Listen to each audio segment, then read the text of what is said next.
façam o tal do triplo C. Curta, comenta, porque a integração do chat ajuda muito, e compartilhe. Você pode fazer essas 3 coisas que ajudam o algoritmo a aparecer. Mas eu não estou brincando não, pessoal. Dá uma paradinha agora de 1 segundo e clica no joinha, porque às vezes sabe, essa pessoa já está acostumada a ouvir isso. Não, é importante que você faça isso, porque se você não fizer, inclusive atrapalha o vídeo. Parece que o vídeo é menos relevante. Eu vou contar. Tem algumas coisas aqui que eu quero trazer em primeira mão para vocês. 2 pesquisas e um fato que uma testemunha me contou. Então, eu não sei o que vocês querem. Uma testemunha é uma pessoa que estava presa por ordem do Xandão, me contando o que eles faziam, tá? Na prisão, por ordem do Xandão. Então, não sei qual é a ordem das coisas que vocês querem. Como você quiser. Então, vamos lá. Essa história da prisão.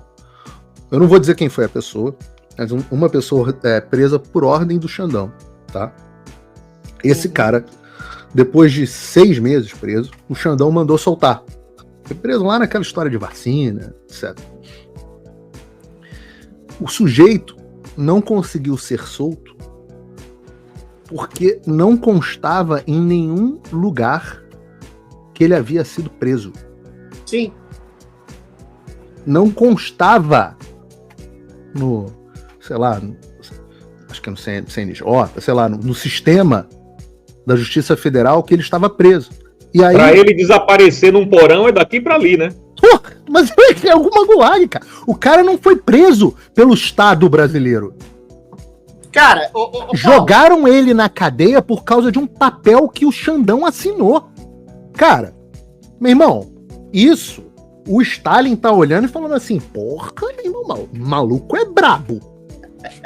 Vacilei. Paulo, mas isso não é exceção, cara. Eu converso não. O meu processo, por exemplo, quando tiraram minhas redes sociais, fiquei 3 meses, depois voltou, também não sei por que voltou. Eu fiquei 3 meses sem ver. Fui ver Adriles, até hoje eu não recebi nada. Fala o tempo inteiro, Adriles, é um tanto de processo que eu chego lá na justiça e falo, cadê? Não tem, não existe. Aí os caras falam que dão acesso, não dão.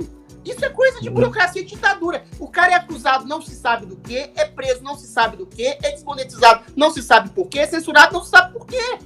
E preso pela Suprema Corte, né? O cara vai pesquisar o que é que o meu cliente é acusado. Não consta nada aqui, não. Assim, não é uma exceção isso que o Paulo Figueiredo tá falando, não. É uma regra. Não é uma exceção, não. Eu tô ilustrando como este aparato desse cara é paraestatal. Uma das coisas que esse preso me contou foi o seguinte, que jogaram ele na prisão comum, e aí o que faziam? Botavam ele para tomar banho de sol com elementos de alta periculosidade, enfiavam a porrada nele, nossa, a ponto dele ter tomado uma paulada. Ele falou, tem prova, tem... Detentos. Tomou uma paulada na boca, e esse cara é um tiozão. Mas dos detentos? Dos detentos. Arrebentaram a boca dele, perdeu 3 dentes.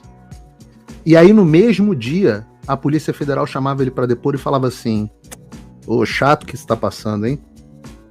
Isso aí, é muito triste que você tá passando. Mas, se você entregar alguma coisa do Bolsonaro, você sai hoje mesmo. Assim. E eu já te falei, Adriles, que eu tomei o mesmo achaque, por isso que eu faço os paralelos com o Lava Jato, eu tomei exatamente o mesmo achaque em relação ao Trump. Em relação ao Trump. Não foi da Lava Jato, no meu caso não foi Lava Jato, mas foi de procurador. Mesma coisa. Tomei o mesmo achaque em relação ao Trump. Entrega o Trump que tudo isso some, desaparece. Isso é tática de mafioso, de bandido. E aí o cara falava, e você vê, essa era a PF do Xandão. Essa era a PF do Xandão. Não é? E aí a PF do Rio de Janeiro era legal com ele, etc. Não sei se do Rio de Janeiro, onde quer que ele estivesse. Era legal com ele. Mas a do Xandão era... Então, meu amigo, esse é o estado das coisas no Brasil. Eu recebi... Conversei com essa pessoa no final de semana e fiquei assim, ele falou, tem um monte de coisa que eu não posso te falar. Eu fiquei absolutamente perplexo. Fiquei absoluto. É uma campainha que a camareira deve ser. Ô, Paulo, daqui a pouco eu passo pro Didi.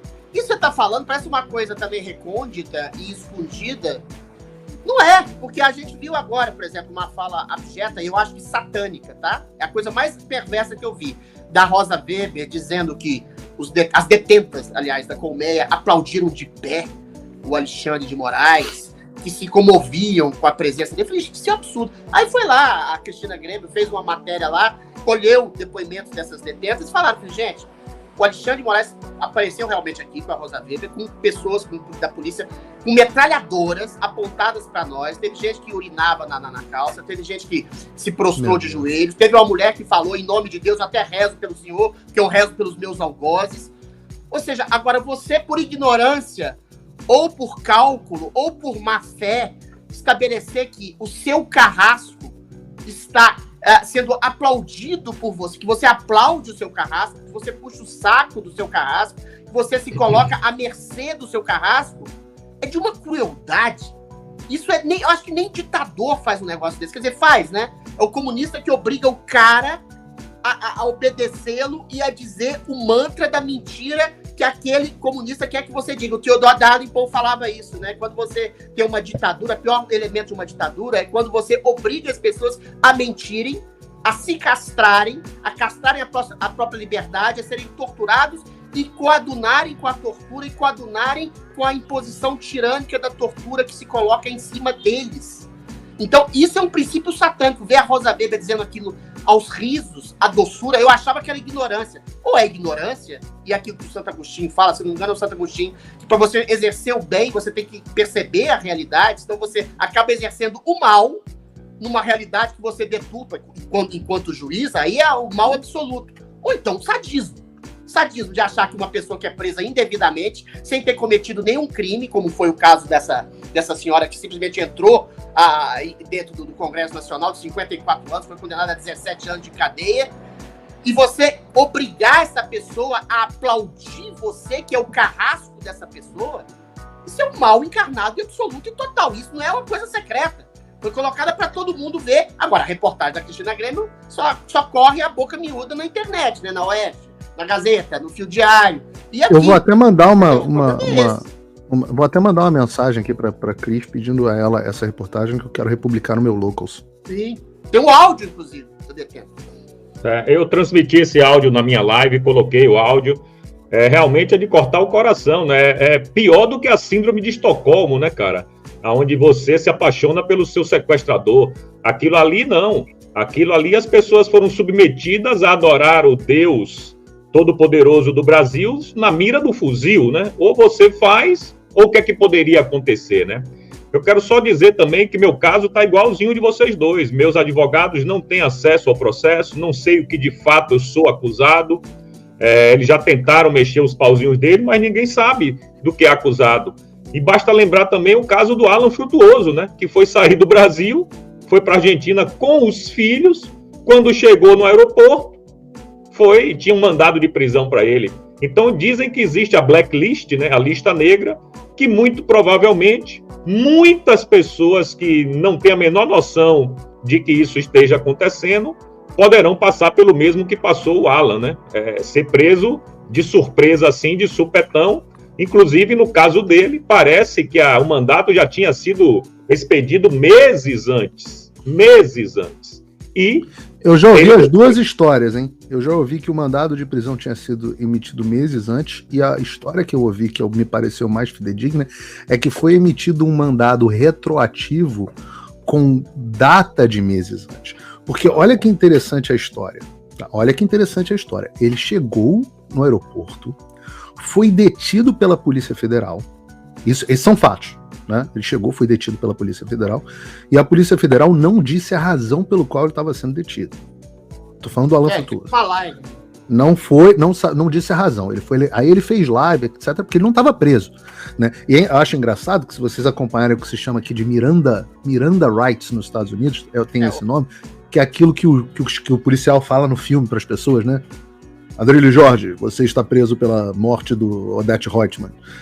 Você tem o direito a ficar calado, tudo que você disser será usado contra você no tribunal, etc. Um pilar dessas chamadas Lei Miranda, dos direitos Miranda, é que você tenha a possibilidade de saber pelo que você está sendo preso. Você está sendo preso por alguma coisa, não é pela vontade do Xandão. No caso do Alan Frutuoso, o cara, assim consta a história, é detido, levado pela Polícia Federal para uma salinha sem saber por quê. Aí ele faz live, porra, eu não sei o que eu tô fazendo aqui, ninguém me diz. Os caras estão esperando o STF abrir. Aí o Xandão acordou, porra, deu aquela boa cagada matinal, porra, comeu o café da manhã dele, tomou o banho, bateu uma, porra, jogou tênis, foi na academia, aí chegou no STF às 2 da tarde.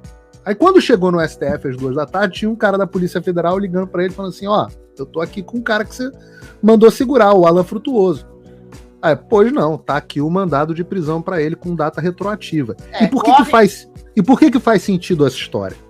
Porque se, como me diz essa fonte, o mandado de prisão não entra em sistema algum, basta um papel de pão escrito eu, Xandão, mando prender com a data que ele tiver colocado ali no dia e pronto, tá acabado.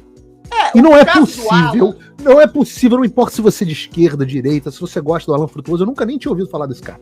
Se você gosta do Alan Frutuoso, se você não gosta, se você é de Marte, de Vênus, republicano, democrata, não interessa. Você não pode querer viver num mundo, num país onde isso seja possível. Não pode querer um troço desse. Não importa se você é o Marcelo Godoy Putinha do PT, repórter especial do Estadão. Você não pode achar isso normal. Você não pode achar isso ok que aconteça com alguém. Eu não queria que isso acontecesse com alguém do PT. Como me coloquei contra. Sabe o que eu fico mais puto nessa história, cara? Eu fico muito puto. Me desculpa. Eu tô falando de um modo geral, não apenas... Não tô falando nem do caso do Alan Frutuoso agora. Eu vou me referir ao caso de todos os patriotas que foram presos e, no meu caso, fui obrigado a me exilar. O que eu fico puto nessa história é que a gente está sendo julgado pela mais alta instância do Brasil. Olha que loucura! Nós não temos a quem recorrer. E você não vê os deputados, os senadores de direita tomarem uma providência. Eu vi hoje, né, ou ontem, inclusive com a Cristina Grêmio, se eu não estou enganado, o Mourão falando sobre a anistia do Legislativo para nós, né? Eu me incluo nisso aí, evidentemente. Então, era um assunto que eu queria introduzir aqui, que eu queria saber a opinião de vocês dois. Vocês acham que